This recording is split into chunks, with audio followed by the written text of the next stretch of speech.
Hola a todos los amantes y curiosos de la historia. Bienvenidos a mi canal.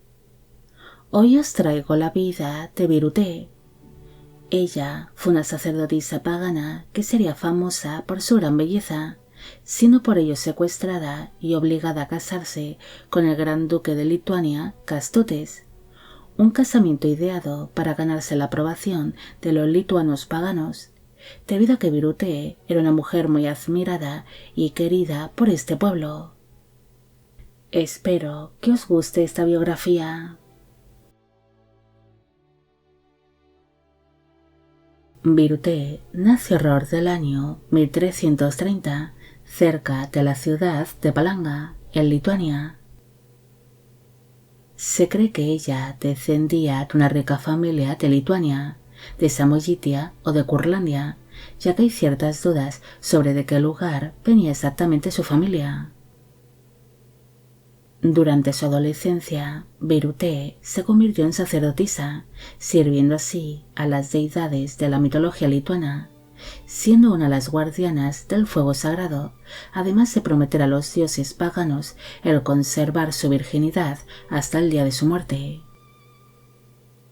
Pronto se empezaron a extender los rumores que decían que Birute era una sacerdotisa muy hermosa, siendo considerada como la mujer más bella del Gran Ducado de Lituania, llegando así tales rumores hasta el gran duque Kęstutis, quien, movido por la curiosidad, acudió hasta el santuario donde la sacerdotisa se encontraba custodiando el fuego sagrado, y según cuenta la leyenda, Kęstutis quedó tan impresionado con su belleza que la propuso matrimonio, pero Birute se negó en rotundo ante la promesa que había hecho a los dioses paganos.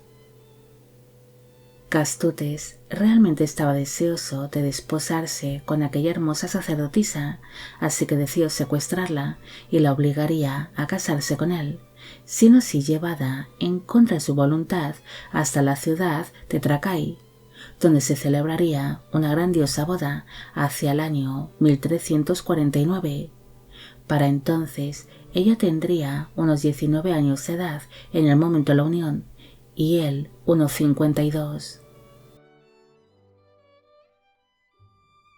Algunos historiadores creen que aquel casamiento forzoso no solo fue por la gran belleza de la sacerdotisa o para satisfacer al gran duque sus deseos, sino que aquel casamiento también le permitiría el poder permanecer en el poder, ya que Birute era una sacerdotisa muy admirada y querida por los lituanos paganos, y podría así ganarse el apoyo de dicho pueblo, debido a que para entonces Kęstutis acababa de derrocar a su hermano Jaunitus, tomándose el control del Gran Ducado de Lituania, junto a su otro hermano, Algirdas, con quien llegaría a cogobernar.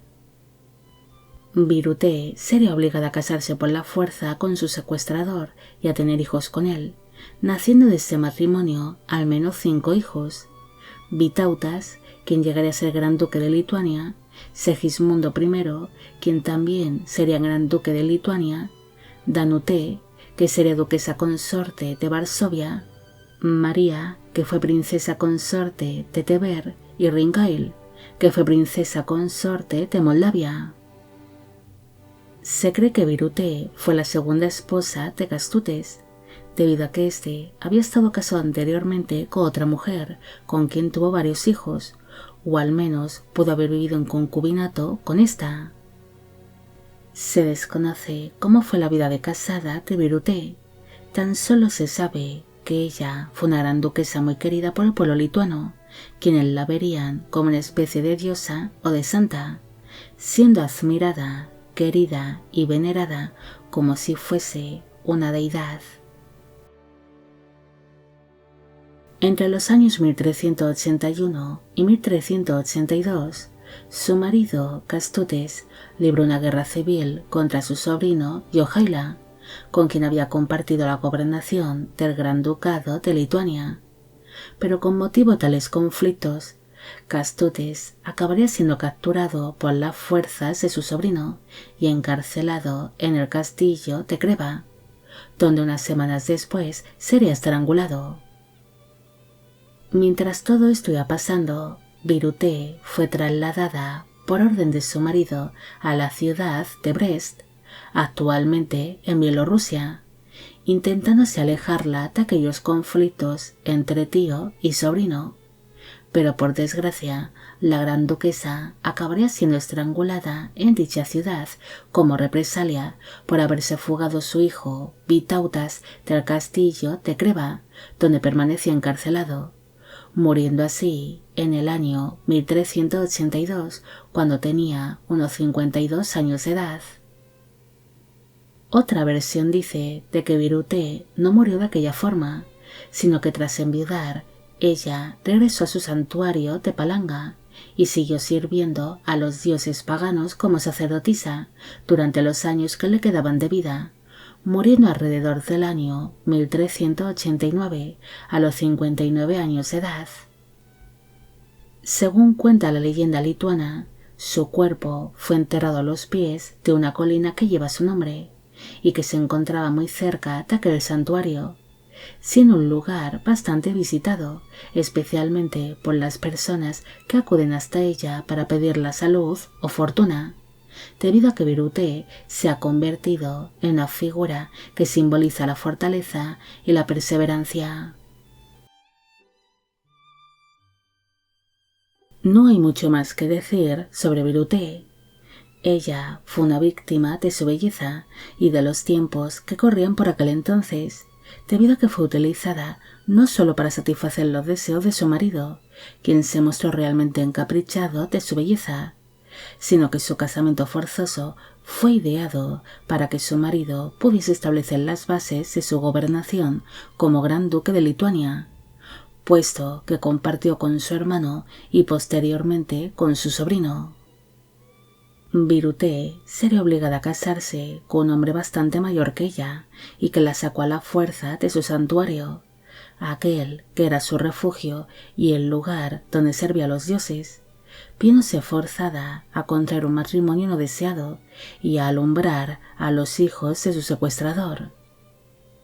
Se duda sobre cuál fue el destino de esta sacerdotisa tras el asesinato de su marido, pero ella se acabaría convirtiendo en una especie de deidad o de santa para muchos lituanos que acuden hasta ella para pedir salud o fortaleza. Bueno amigos, llegamos al final de la vida de Birute. Espero que os haya gustado esta historia. Como siempre, agradeceros todo el apoyo que recibe el canal. Mil gracias por ver los vídeos que voy realizando. Y quisiera agradeceros de corazón el que forméis parte de Biopic Channel. Hoy me gustaría saber qué os ha parecido esta historia y si conocéis a otras sacerdotisas o monjas que hayan sido secuestradas para ser casadas con sus secuestradores. Y con esto me despido. Hasta la próxima.